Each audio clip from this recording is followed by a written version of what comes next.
QuickClot combat gauze developed in 2008 for troops fighting in Iraq and Afghanistan. Squares of white cloth small enough to fit in your pocket, big enough to save lives. It looks just like regular gauze, but bound into this fiber is a mineral that actually stops bleeding rapidly. Stopping blood loss from the battlefield to trauma units and ambulances right here in Chicago. Half of the American soldiers who die in combat bleed to death.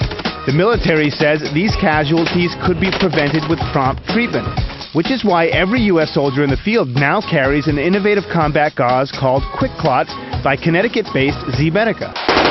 When the U.S. went to war in the Middle East, our troops were armed not just with weapons, but a life-saving product called QuickClot to help rapidly stop wounds from bleeding out until the injured could safely make it to a hospital. Soldiers carry several packages of it with them at all times. Battlefield proven, it's got a phenomenal civilian application, and it works. To date, we've had approximately 8 saves. People's lives were actually saved by the officers using it on the persons, stopping the bleeding. And they range from gunshot wounds to stabbing wounds to knife wounds. I faced 3 times in my leg, my arm, my chest.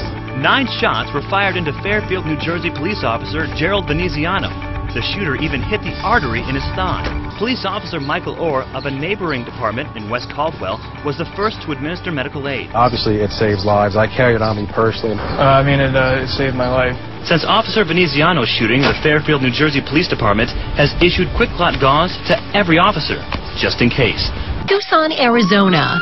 A gunman's fury leaves innocent people shot, bleeding, on the edge of life and death. But in this darkest hour came some hope in the form of something called QuickClot. Their first aid kits, called IFAC, were possibly life-saving for some of the victims. Now being credited for saving lives in the recent Tucson shootings, as well as the shooting rampage at Fort Hood. Arizona's Sheriff's Department carries the potentially life-saving gauze, and they put it to good use that day. The simple equipment from trauma scissors to combat gauze that help many victims survive long enough to get to the hospital. I use the combat gauze. Doctors there say the medical care that deputies administered literally saved lives. UMC physicians say having those life-saving tools and the 3 deputies on scene is what kept those people alive until they arrived at the hospital. The company is now marketing variations of the original combat gauze to hospitals and first responders. Developers are pushing for more use in trauma hospitals.